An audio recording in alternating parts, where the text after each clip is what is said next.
In a world where we largely work from home and spend countless hours a day in meetings, I figure there's no time like the present to perfect the art of the Zoom call. I performed extensive amounts of research, and today I'm going to share with you my recipe for success for the perfect Zoom call.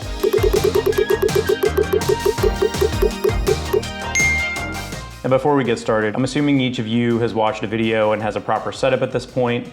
If you want, we could do a video about that, but I'm talking lighting, webcam, audio, all that jazz. So today we're just going to focus on the meeting itself. Step one for any good meeting, the intros, exchanging pleasantries. Now the goal here is to ask about stuff that most people quite frankly don't give a shit about, but you do, and so do I, because we're professionals. And as a rule of thumb, no matter what they say, you always want to respond with hyperbole. You want to be as dramatic as you can possibly be. Now let's run through some examples.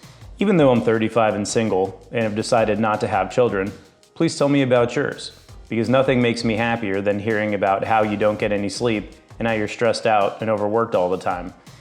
And quite frankly, I have the ability to sleep in every single weekend till noon, 1 o'clock if I want to, unless of course there's a good football game on or Tiger Woods has a really early tee time.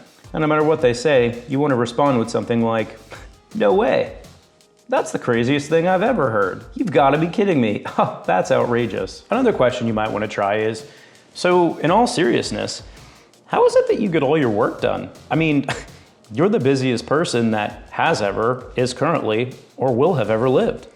Now a perfect response here is, "Oh wow, you must be kidding me. You're so busy." Or, "Oh man, that's completely unbelievable. You should get an award. In fact, I'm gonna nominate you right now for hardest working person of the year." Step two, and maybe the most important, use jargon. Nothing has helped my career as much as corporate speak. Buzzwords. Now I've prepared for you some examples that I like to use in meetings.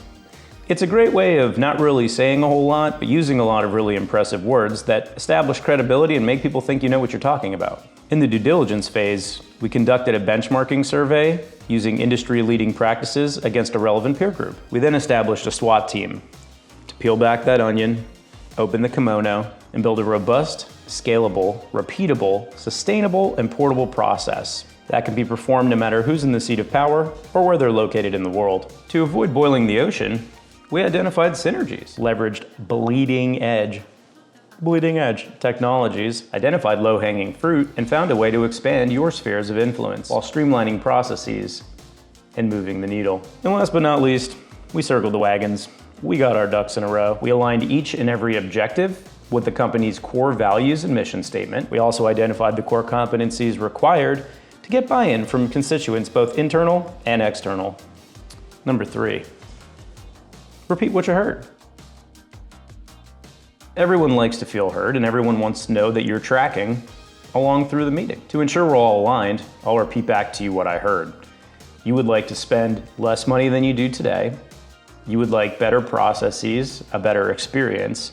You want to do no work whatsoever, and you want this all completed by me on a timeline that is completely unreasonable in every sense of the word. Does that about sum it up? And regardless of what they say, because they will agree with you, you're gonna say something like, "Oh, great," or "Perfect," or "That's exactly what I had in mind. So glad we're aligned." Now step four. This one is often overlooked, but is really appreciated at the end of the day. Action items. An example of how to use these might be, we'll follow this meeting with a detailed list of action items. We'll know who's responsible for what. We'll have timelines for completion for each. And again, they're probably pretty aggressive and completely unreasonable timelines that you want, but I'm not going to tell you that in this meeting because A, I might get fired, and B, you would choose not to work with me going forward. We'll also continue to apologize for doing exactly what you asked us to do and we reminded you about in 20 straight emails and 3 voicemails, but let's not worry about that right now, you know what I mean? In a shorter time frame than you asked us to do it, and in a way that exceeded your expectations. I'm sorry. And number 5, I'm gonna give you all a bonus tip. What you wanna do is you wanna go business on the top, and then you wanna hit them with a little athleisure on the bottom. Now, I prefer these bird dogs. They have a lined short and they come up, a couple inches over the knee. which I find really allows me to be super nimble in meetings. And it also provides a full range of motion, which is very important while you're eating shit sandwiches all day. So anyway, I hope this was helpful. I hope you enjoyed the content. And now, take what you've learned and go kick today's ass. I'll see ya.